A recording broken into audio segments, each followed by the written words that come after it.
going to align with Arianna. I am Arianna, of course, and this is Tell My Story. I am a psychic medium, and I am able to speak to those that would like to tell their story after they have died. So let's go ahead and get started with this Tell My Story. This Tell My Story will be about Bobbi Kristina. I'm already sensing that it's going to be a part 2. She's very shy. Her spirit is very, very shy. She is kind of reluctant to talk about the situation, but she's now opening up a little bit, and her voice is very soft-spoken. Bobbi Kristina is talking about ever since that she was a little girl, she felt the pressure to be like her mother, somewhat like her, and follow after her in every footstep in every type of way. But it was some things that she saw that she was not happy about. She is speaking about her life before death and how it was for her to, how hard it was for her to live up to the standard of her mother. She said she tried acting for some time and it didn't work out. And she's saying that she never had it in her to be a singer. That was something she felt pressured between her mother and her father. But she's saying that she was abused. She's going into some abuse. She's saying that she had physical abuse, drug abuse. A lot of this happened at very early age. She's not very trusting of her uncle. She is mentioning the uncle, which some type of uncle. I'm not sure if it starts with an R. But she is mentioning an uncle that she is noting some type of abuse from.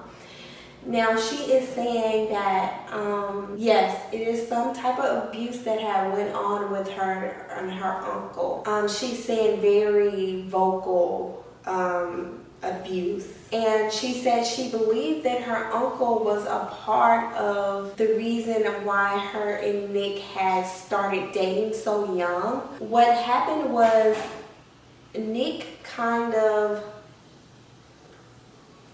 she said her boyfriend Nick was more like an outlet for her because of the abuse that happened. She was able to talk to him.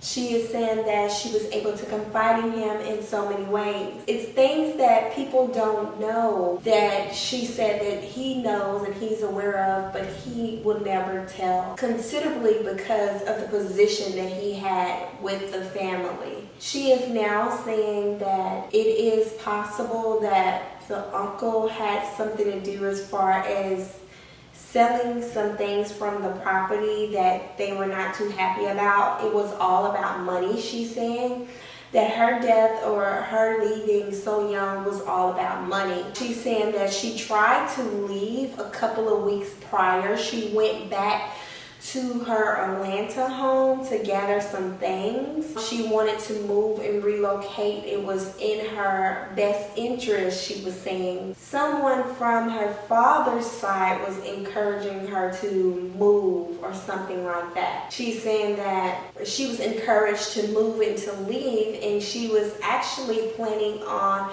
selling her home in Atlanta, Georgia, to move closer to her other family. She's not saying to what. I'm assuming that is her dad, and she's saying closer to her other family, which she did have other siblings from her father's side. She is saying that she was pressured to stay by her mother's side of the family, which caused a lot of rift. She said rift-raff. It caused a lot of rift during the time. And she is also saying that she never pushed her father alone to the side, that it was people in her ear that told her to push her father to the side. She said she wanted to develop a relationship with him to tell him about a lot of the things that were going on that he didn't even know about. a lot of the things that happened between an uncle, something with a R or a B, a R or a B. She said a R or a B, and it's very loud and clear.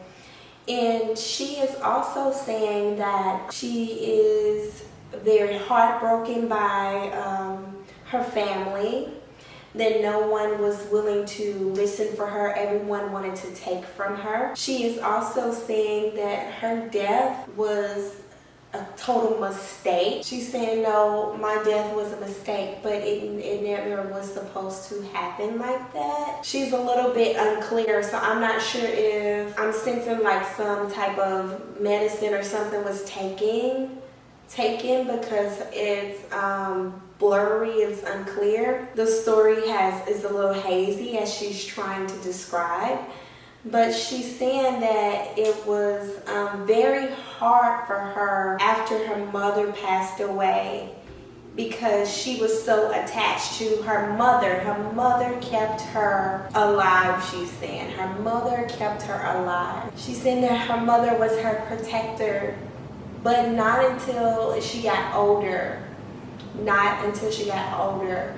So the incident that she's speaking about with her uncle, that happened when she was about 14. She's saying 12 to 14. She's saying that there was some abuse that was going on with an uncle towards her. It was abuse of money. It was physical abuse. It was emotional, mental, and she's saying there is some type of sexual abuse that occurred. She is showing me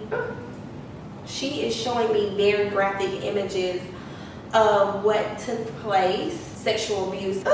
Sexual abuse. Oh my gosh. She said that people don't know why I chose to run away from the light, but it was because I had someone stealing it from me. She said that she cried on her, she cried on her pillow because she could feel the hurt and the pain that he put her through. And the reason why she gave herself to Nick, because he was there and able to protect her. She said that Nick did not come into the household until she got a little bit older, not at a very, very young age, not at 3. She said not at 3, maybe around 8 or so, maybe even closer to that age. But she said that he knew what was going on, but she used to sleep in his room sometimes, and her mother didn't know. She said that her mother did not know that she used to run and sleep in his room sometimes, even through all of this with abuse. Now, she said that her mother was not aware of what was going on because of her lifestyle. She said that her father wasn't aware of what was going on because he was mending, he was healing his life. He had to go through his own personal healing. So she used Nick as her healer through the process, but she's saying that she never totally 100% healed because it was so much damage. She said she never even thought about having children. She's telling me that she's never thought about having children because of that one reason. She knew that her time would come. She said that she wanted to leave early. It was many times that she tried to commit a suicide based on what she's telling me because of the pain and the hurt that she went through. The only person that she could depend on was Nick. She is saying that Nick never hurt her, never would, but it was the family's job to stop or create some picture or some idea that he would do something like that, because I was so into him. I ran to him more than I did them, because she said I knew that they were not good for her. She's also saying that it was somebody that was by her bed night and day, but she is not saying who exactly. She's saying It was her father. Okay, she's saying that my dad was there night and day by my side, and he gave me kisses, and he sung to me, and I heard him. That's what she's saying. She's saying that he had a little song that he used to sing to her. Sweetie, you are my everything. But something like that, to that note or that tune that he was singing to her, but it was some little song that they had when they were kids or when she was a little girl. And she's saying that I heard him and I still hear him, his voice. She's saying that he fought so hard for me, but it was another agenda based on what other people wanted to do with her. She's saying that nobody cared except for the ones that never wanted anything from her, which includes Nick and her father and her mother. She's saying in her something about her, one of her siblings, she did have a falling out with them, but she said that that relationship was being mended back together, so she wasn't worried about, her siblings hurting her. But that's why she was trying to be close to them. She is showing me images of her hair, and this was closer to the time of death, that it was her hair just soaking wet. But she's saying that something is a little hazy, so I'm assuming that there had to be some drugs or something like that, and there was some type of foul play. But she's not saying who did it.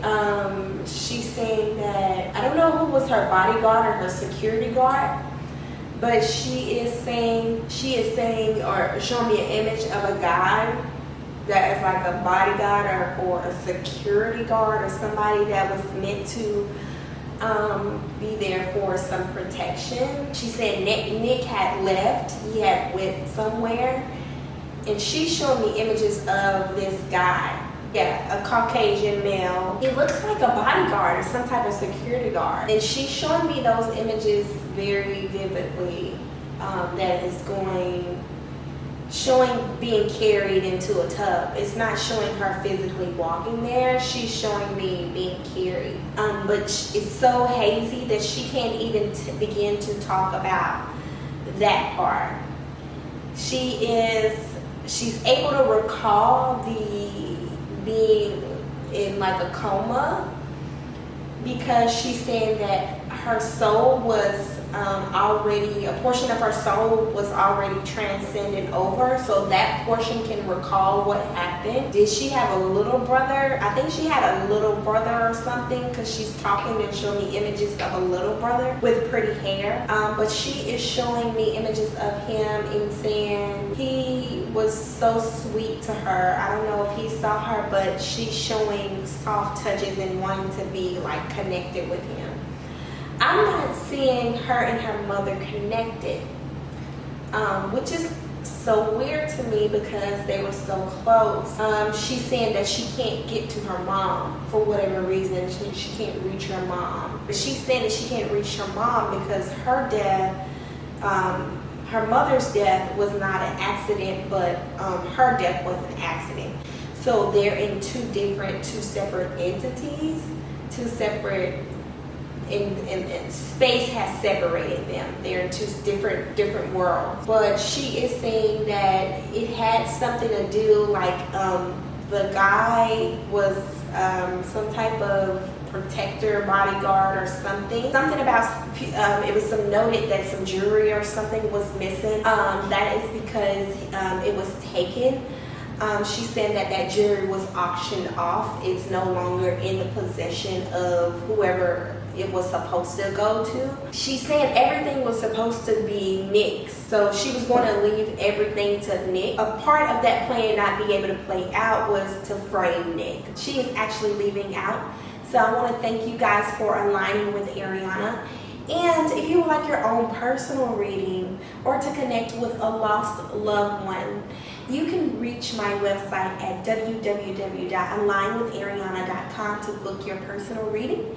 And make sure you hit that subscribe button for more details, for more goodies, for more working your magic. Peace.